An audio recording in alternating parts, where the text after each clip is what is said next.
இன்னைக்கு அம்மாவாசை சாம்பார் நான் செய்ய போகிறேன்ப்பா. வெந்தயம் போட்டுக்கோங்க.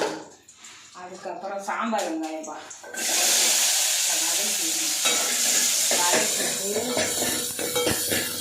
வதக்கிட்டு அதுக்கப்புறம் தக்காளி. இந்த அம்மாவாசையில் அதனால் சரி சாம்பார் செய்யணும். கோயிலுக்கு போயிட்டு வந்தேன். அதுவும் போக இன்றைக்கி எங்கள் மாமியார் இறந்து 6 மாதம் ஆச்சு. லைட்டாக கொஞ்சம் உப்பு போட்டுக்கணும்ப்பா தக்காளி வதங்கிறதுக்கு. வதங்கட்டும். இவங்கப்பா கேரட்டு 2 கத்திரிக்காய் 1/2 முருங்கைக்காய் இதான் போட்டுருப்பா. வெங்காயம் தக்காளி வதக்கிட்டு அதுக்கப்புறம் இந்த காயை போட்டு வதக்கணுப்பா.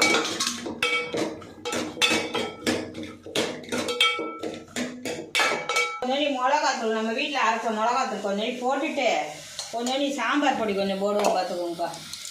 சாம்பார் பொடி கொஞ்சம் போட்டால் தான் சாம்பார் பொடி தான் இருக்கும். சாம்பார் பொடி நானே வீட்டில் செய்வேன். இன்னைக்கு அரைக்க முடியல, வெளியே போயிட்டேன், அதனால் அரைக்கலப்பா.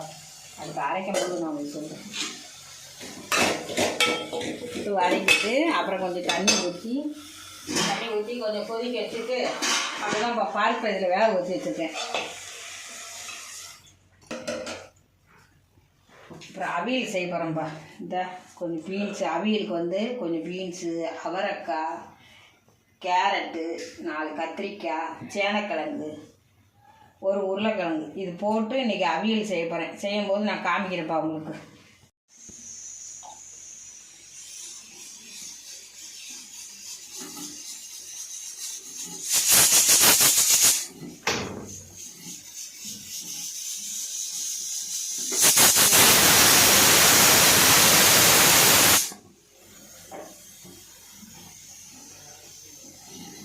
கேரட்டு, பீட்ரூட்டு,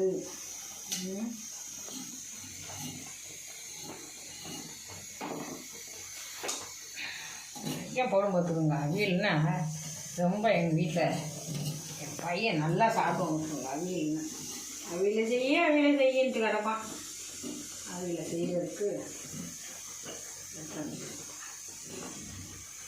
இந்த பாருங்க, இது காய் வந்து அவியலுக்கு வந்து இப்படி தான் வெட்டணும். இப்படி வெட்டணும், நீட்டாக வெட்டி போடணும். இப்படி வெட்டணும்.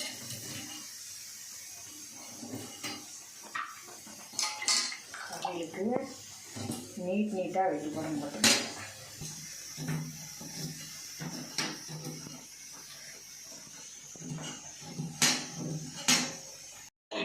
சேனக்கிழங்கு, உருளைக்கிழங்கு இப்படி நீட்டாக நறுக்கணுப்பா. நறுக்கிட்டு நான் வந்து குக்கரில் தான் ஒரு சவுண்டு வைக்க போகிறேன்.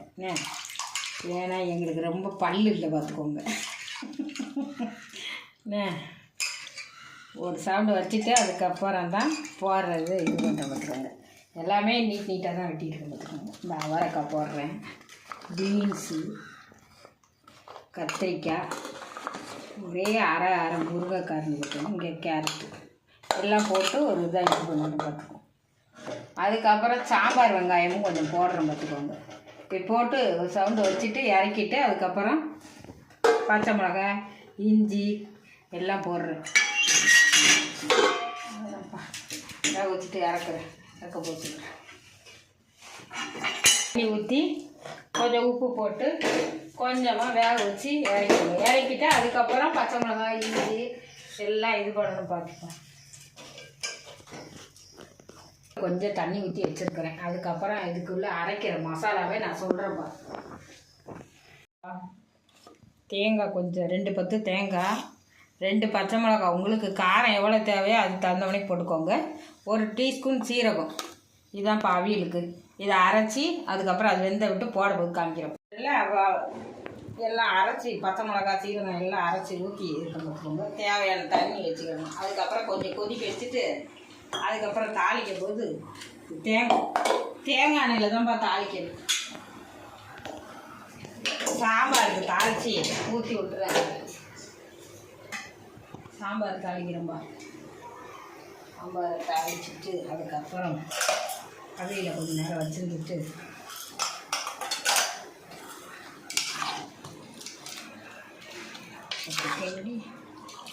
கொஞ்சம் அடுப்பில் வச்சுட்டு அப்புறம் தேங்காய்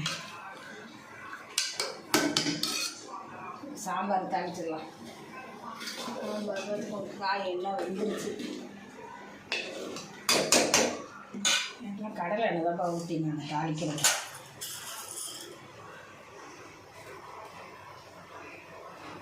அடுப்பு பார்த்துக்கோங்க, ஸ்லோவாக வேலை செய்யுது. அடுப்பை 2 தடவை ரிப்பேர் பண்ணிட்டேன், இருந்தாலும் இன்னும் பண்ண மாதிரி இல்லை. எண்ணெயே காய மாட்டேங்குது. எவ்வளோ நேரம் ஆகுது? கடை வேலை முடிச்சா தானே நம்ம இது பண்ணுறது. கொஞ்சோண்டு கடுகு, கொஞ்சம் சீரகம் சாம்பாருக்கு தாளிக்கிறதுக்கு. அப்புறம் பார்த்துக்கோங்க,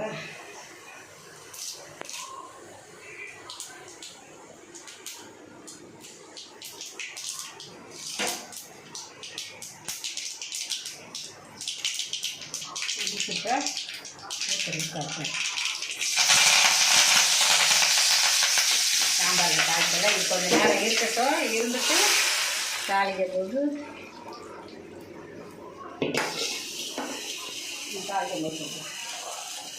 பார்த்துக்கோங்க. இப்போ அவியல் வச்சுருக்கா, கொஞ்சம் வச்சுட்டு கொஞ்சம் இது பண்ணிவிட்டு தாளிக்கணும். தேங்காய் ஊற்றி தாளிக்கணும். அதுக்கப்புறம் வடைக்கு ஆட்டி வச்சுருக்கேன் மாவு. வடைக்கு மாவு ஆட்டி வச்சுருக்கேன் பார்த்துக்கோங்க.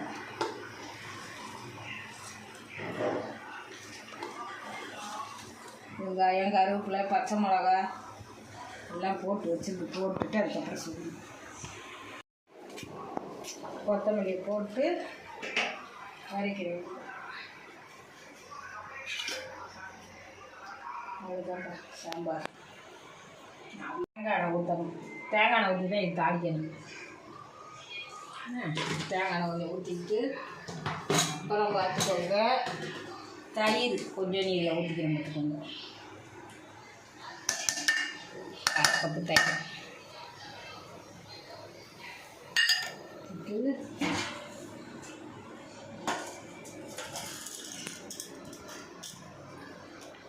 இன்னும் காயட்டும். காஞ்ச பிறகு அதுக்கப்புறம் பார்த்துக்கோங்க, ஒரு எண்ணெயே காய மாட்டேங்குது. அடுப்பே வேலையே செய்ய மாட்டேங்குது. என்ன பண்ணுறதுன்னு ஒன்று கடுகு போட்டுக்கோங்க. கடுகு போட்டு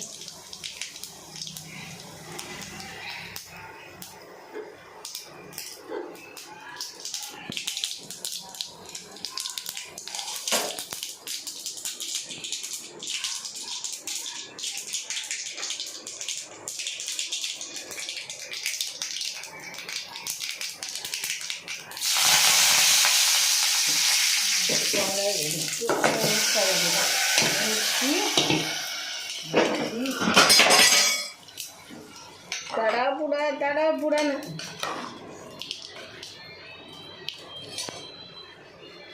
கொத்தமல்லி செடி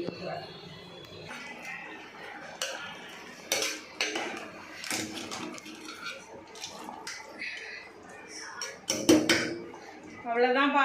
அவியல் ரெடி ஆயிடுச்சு. அவியல் ரெடி. இப்போ அடுத்து பார்த்துக்கோங்க,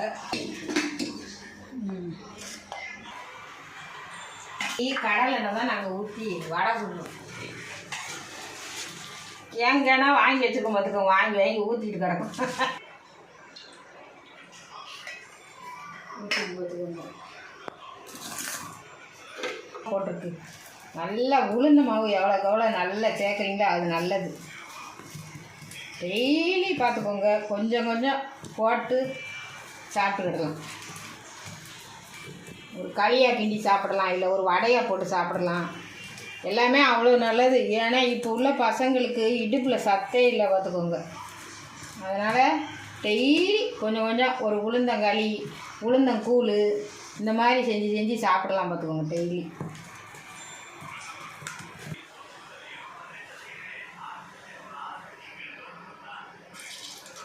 என்ன காயலை, இன்னும் கொஞ்சம் நேரம் காயணும். என்ன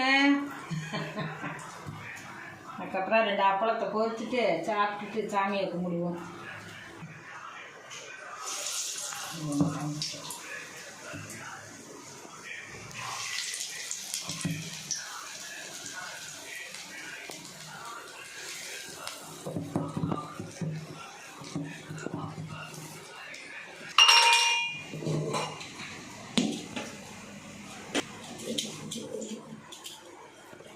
சோறு வடிச்சாச்சு.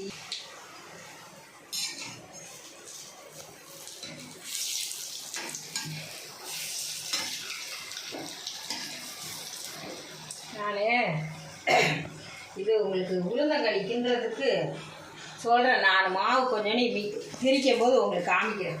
உளுந்து மாவு பசங்களுக்கு காலையில் டீ காபி குடிக்கிறதுல ஒரு கஞ்சா வச்சு குடிக்கலாம்ல, உடம்புக்கு ஹெல்த்தி. வெறும் உளுந்த மாவு கொஞ்சமாக தான் அரிசி மாவு போடுவோம் பார்த்துக்கோங்க. எப்படி வடை சோடா மாவு இதெல்லாம் போட மாட்டோம் பார்த்துக்கோங்க. எப்படி இருக்கு பாருங்கள் வடை. இதுதான் சாப்பிடணும் வடை. இதான் சாப்பிடணும். அப்பளம் பொரிக்க நான் வீட்டிலலாம் கரண்டி கிரண்டிலாம் மாடல் கரண்டிலாம் நான் வச்சுக்கிட்டு இருக்க மாட்டேம்மா. ஏதோ எனக்கு எந்த கரண்டி கிடைக்குதோ நான் எடுத்து வேலையை செய்வேன் பார்த்துக்கோங்க. இது அதுலாம் பார்க்க மாட்டேன் நான். இதான் பாருங்க நம்ம வீட்டில் சாப்பாடு. லைக் பண்ணுங்கள், ஷேர் பண்ணுங்கள், சப்போர்ட் பண்ணுங்கள்.